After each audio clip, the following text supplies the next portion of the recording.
तो इसी बड़ी खबर पे हम करेंगे चर्चा। इससे जुड़ा है आज का हमारा विशेष। राहुल के आरोपों का बम बीजेपी ने कहा बेदम, क्योंकि वो लगातार आरोप लगा रहे हैं और बीजेपी कह रही है इन आरोपों में कोई भी दम नहीं है। इस खबर पे बात करने के लिए खास मेहमानों का पैनल इस वक्त मेरे साथ मौजूद है। उनका परिचय आपसे कराते हैं। अनिरुद्ध प्रताप सिंह है, प्रवक्ता भारतीय जनता पार्टी के। राहुल लाल जी हैं, राजनीतिक विश्लेषक हैं, कांग्रेस के समर्थक हैं। संजय सिंह जी, वरिष्ठ पत्रकार। आप तीनों का बहुत बहुत स्वागत है।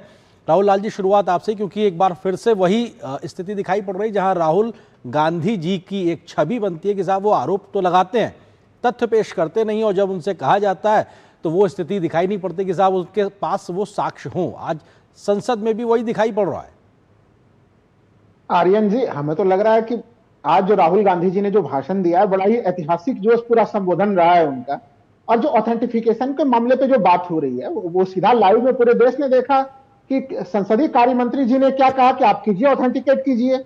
लेकिन उसी समय जो वहां पे चेयर पे बैठे हुए थे जगदम्बिका पाल जी, उन्होंने कहा कि नहीं, अभी आपको ऑथेंटिकेट करने की जरूरत नहीं है, आप अभी अपने मूल बातों को सीधे सीधे रखिए।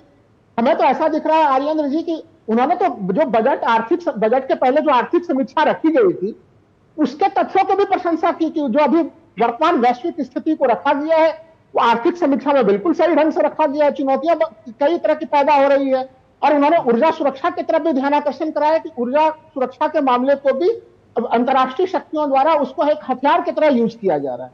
अब बताइए आर्यन जी, एक मामला तो हम लोगों को दिखता है कि सीधे सीधे जो अमेरिका के साथ ट्रेड डील हुआ है, जिस तरह से अमेरिका ने उसमें शर्त रखा है कि हम रूस से अगर फिर से तेल खरीदेंगे तो वो फिर से टैरिफ बढ़ा देगा।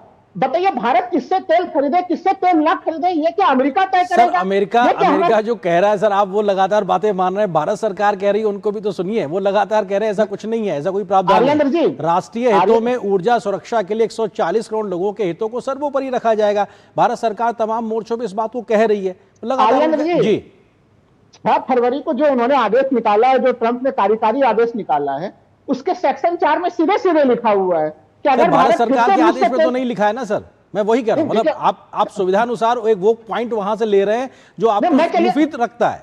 आप भारत सरकार की बात नहीं मान रहे सर।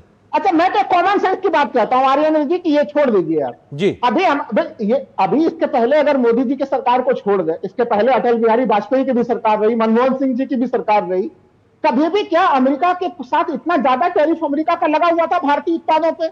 3% टैरिफ को 18% टैरिफ जब पहुंच जाए और उसको भी डंके के चोट पे कहा जाए कि ये देश के लिए उपलब्धियों की स्थिति है, कभी नहीं दिखा। अनिरुद्ध जी को शामिल करते हैं। अनिरुद्ध जी, आप विदेश नीति पे फेल हो रहे हैं, आप सबूत रखने की बात आती है तो आप मना कर देते हैं और फिर कहते हैं कि साहब उल्टा आरोप लगाते हैं। उनका आरोप आपके ऊपर ही है। हरेंद्र जी, ऐसा है कि राहुल गांधी और कांग्रेस बहुत फ्रस्ट्रेट हो गई है। आप इनका पूरा इवेंट उठा के 2014 से देखिए। ये आते हैं पेगासिस के मामले को लेके, सेम ऐसे आरोप लगाते हैं। कोर्ट ने कहा, जो डेटा की आज बात कर रहे थे, ऐसे तमाम आरोप इन्होंने, लेगेसी है इनके पास में यही काम करने का। कोर्ट ने, सुप्रीम कोर्ट ने कहा भैया अपना मोबाइल फोन जमा कर दो, हम अपने यहाँ चेक करा लेते, स्क्रूटनी करा लेते, कुछ आपके यहाँ वायरस है, मालवेयर है, स्पाईवेयर है, क्या है। ये भाग जाते। इनकी आदत है कि जब फ्रस्ट्रेशन इनके पास, तो जनता ने नकार दिया है और फ्रस्ट्रेशन अनर्गल आरोप लगाते हैं, और जब आरोप लगाते हैं तो इनकी तुरपाई उधड़ जाती है, और जब तुरपाई उधड़ती है तो कहते पीछे की बात मत करो। आईएमएफ के आगे आप सरेंडर किए थे, नहीं किए थे लोन लेने के लिए। डब्ल्यूटीए के आगे सरेंडर किए थे, नहीं किए थे। आप जंगल प्रस्ताव को, डब्ल्यूटीए का पूरा फ्रेमवर्क एक्सेप्ट किया था आपने इंडो यूएस डील में आपने क्या किया था। और जो बात बार बार गुमराह कर रहे हैं राहुल गांधी को ये पता होना चाहिए, वेनेजुएला के अंदर एक कंपनी है ओएनजीसी विदेश लिमिटेड। ओएनजीसी विदेश लिमिटेड का ह्यूज वहां पे इन्वेस्टमेंट वेनेजुएला के अंदर है। जब ये नए राष्ट्रपति आए 2013 में, इतना कियोस्क उन्होंने क्रिएट कर दिया कि ओएनजीसी विदेश लिमिटेड का वहां पे प्रॉपर ढंग से जो होना चाहिए था काम, वो सही ढंग से नहीं चला। भारत स्वतंत्र देश है। जब जरूरत पड़ी, अमेरिका ने कहा कि तेल मत रूस से खरीदिए, लेकिन रूस से तेल सस्ता मिल रहा था, पूरे विश्व में महंगाई थी, महंगाई भी कंट्रोल हुई। लेकिन वो अभी कह रहे हैं कि आप अमेरिका के दबाव में रूस से तेल खरीदना बंद कर रहे हैं। अमेरिका ने आदेश निकाल दिया, वो ये कह रहे हैं। इकोनॉमिक्स के बारे में पता नहीं है। राहुल गांधी तो दुग्गल साहब हैं। एक दिन तो स्वास्थ्य को जानकार हो जाएंगे, एक दिन अर्थशास्त्र के जानकार हो जाएंगे, एक दिन समाजशास्त्री बन जाएंगे। तो जैसा मन करता है। जी हरेंद्र जी, बस 10 सेकेंड आप ये देखिए, अगर ओएनजीसी विदेश निगम लिमिटेड का वहां पे तेल प्रोडक्शन, सपोज करिए कि ऑस्ट्रेलिया में कोयला पैदा होता है जी, मेरे से अच्छा संजय जी बता सकते हैं, सीनियर जर्नलिस्ट हैं। ऑस्ट्रेलिया के अंदर कोयला पैदा होता है, कोयला वहां एक ही कंपनी भारत को सप्लाई करती थी, रियो टिंटो सप्लाई करती थी, मनमाने दाम पे सप्लाई करती थी। अब भारत की कोई कंपनी ऑस्ट्रेलिया के अंदर जाके कोल माइन खरीद लेती है और भारत को सप्लाई करती सस्ते दाम पे और बढ़िया सप्लाई करती है। वेनेजुएला के अंदर ओएनजीसी विदेश लिमिटेड का अंधाधुंध इन्वेस्टमेंट वहां पे था। इनसे पूछिए, जब ईरान से तेल 2004 तक खरीदा जा रहा था, इंडो यूएस डील हुई थी, उस टाइम पे ईरान से तेल क्यों नहीं खरीद पा रहे थे? 2004 तक अटल बिहारी वाजपेयी जी संजय जी सवाल ये है, संजय जी सवाल ये है कि एक बार फिर से आरोप प्रत्यारोप संसद के पटल पर, लेकिन उसका हासिल कुछ नहीं दिखाई पड़ रहा है। एक ऐसे आरोप है जिसका आधार कहीं दिखाई नहीं पड़ रहा है। संजय जी देखिए, राजनीति जो है ना, वो एक मैसेजिंग की बात होती है कि आप क्या कहते हैं और जनता तक क्या बात पहुंच रही है। राहुल गांधी जी कुछ दिन पहले बताया कि इंडिया जो है वो डेड इकोनॉमी है, एक मृत इकोनॉमी है। चलिए वहां से कम आज आगे बढ़े कि मृत इकोनॉमी नहीं है, इंडिया एक वाइब्रेंट इकोनॉमी है। दूसरी बात, राहुल गांधी क्या बोले, आप किसी भी जो वहां विपक्ष के कांग्रेस के ही साथी बैठे हों उनसे अगर पूछ लीजिए तो उन्होंने क्या कहा, वो मतलब बहुत मुश्किल होता है। वो खुद ही कह रहे हैं कि मैं जो कह रहा हूं वो बहुत प्रोफाउंड बात कह रहा हूं और उसको बहुत ध्यान से सुनने की जरूरत है और समझने की जरूरत है। दूसरी बात, राहुल जी आज उन्होंने डेटा शब्द का कितनी बार प्रयोग किया होगा अपने घंटे भर के जो भी भाषण है? एक बार कोई गिनती गिन ले। डेटा डेटा कभी स्ट्रेटेजिक वर्ड था, आज डेटा वर्ड उन्होंने पकड़ा है। डेटा वर्ड मतलब अमेरिका से जाते, और साथ में उन्होंने ये भी बताया एक तरह से कि वो प्रधानमंत्री होते तो ऐसे ट्रंप से बात करते, क्योंकि उन्होंने कहा कि जो INDI गठबंधन है उसके अगर सरकार होती तो ट्रंप को ऐसे कहती वैसे कहते, टेबल पर जाकर के वो कहती कि ये लोग भारत के पास सबसे बड़ा डेटा है और चाइना का उनका जो ऑब्सेशन है। मतलब मुश्किल ये है कि आप किससे कम्युनिकेट करें। बीजेपी के लिए क्योंकि रूलिंग पार्टी है, राहुल गांधी बहुत सारे अनसब्सटेंटिएटेड या अपनी कहानी कह गए, तो उनकी मजबूरी है कि उस चीज को ऑन रिकॉर्ड रिबट कर, क्योंकि अगर रिबट नहीं करेंगे तो पार्लियामेंट का एक रिकॉर्ड मतलब उनका जो भी है क्योंकि प्रक्रिया का हिस्सा के तहत अपने आप में थोड़ा समय की सीमा है। राहुल गांधी जल्दी से, क्योंकि इसलिए उनको वो चीज रिबट करना है।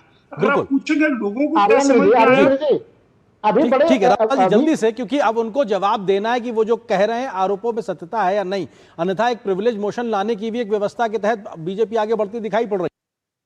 आर्यन जी, भारतीय जनता पार्टी डंके के चोट पे ला, राहुल गांधी तो प्रत्येक सवाल का जवाब देने के लिए तैयार बैठे हैं। अभी यहाँ पे कहा गया ईरान के मामले को उठाया गया।